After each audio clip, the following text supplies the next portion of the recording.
When global financial crises hit, the German economy has a habit of absorbing the shock while peer nations struggle. Ask most international economists why this happens, and they point to the mathematical majority of businesses worldwide, small and medium-sized enterprises, or SMEs. But inside Germany, you rarely hear business leaders or politicians use that international acronym. They use their own specific term.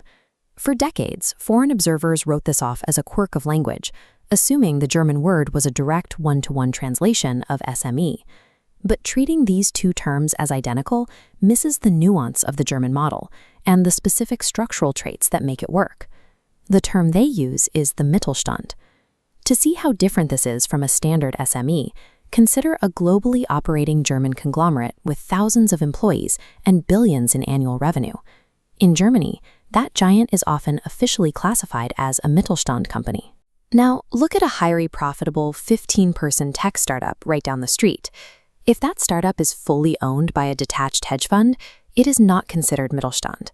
This suggests that standard economic classifications are missing a variable. To understand the Mittelstand, we have to look past the balance sheet and examine a company's internal DNA. Standard economic definitions are built for bureaucracy. Institutions like the European Union need strict categories to distribute subsidies and track tax data. This diagram outlines the rigid SME box. Under EU guidelines, a company only fits inside if it has fewer than exactly 250 employees, or 500 under the German Institute for SME Research. Then they apply a hard ceiling, annual revenue capped at 50 million euros. These are absolute mathematical limits. The moment a company hires one employee too many, or earns €1 over the cap, it is stripped of its SME status. This statistical lens only measures physical volume. It treats companies like identical containers, ignoring how the business actually operates on the inside.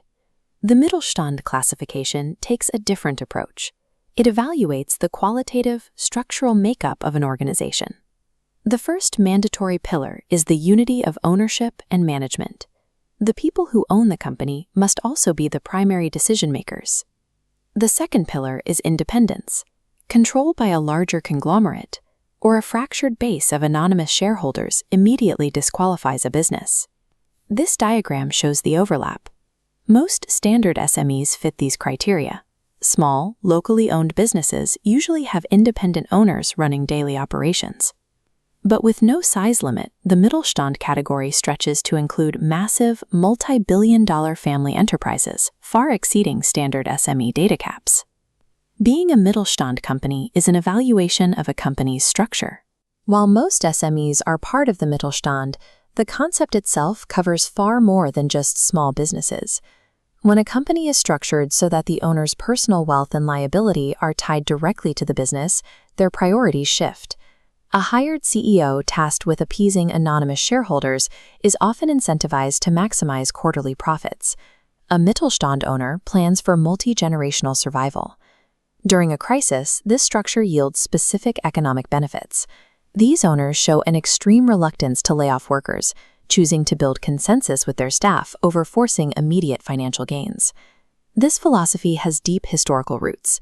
In 1956, the German Minister of Economic Affairs, Ludwig Erhard, argued that the Mittelstand is defined by its attitude and self-responsibility, rather than its material wealth. That behavioral difference is why the German economy absorbs global shocks better than systems reliant on standard corporate structures.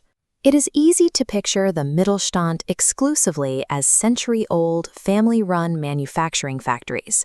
But today, the ecosystem is expanding. Solo entrepreneurs, freelancers, and lean tech startups are all joining this modern entrepreneurial economy.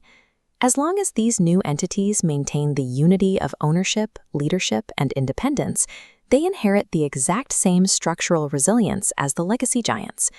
The scale of a business tells us how much it produces, but its structure tells us how long it will last. By uniting ownership with leadership, these companies create a foundation that survives far beyond the next fiscal quarter.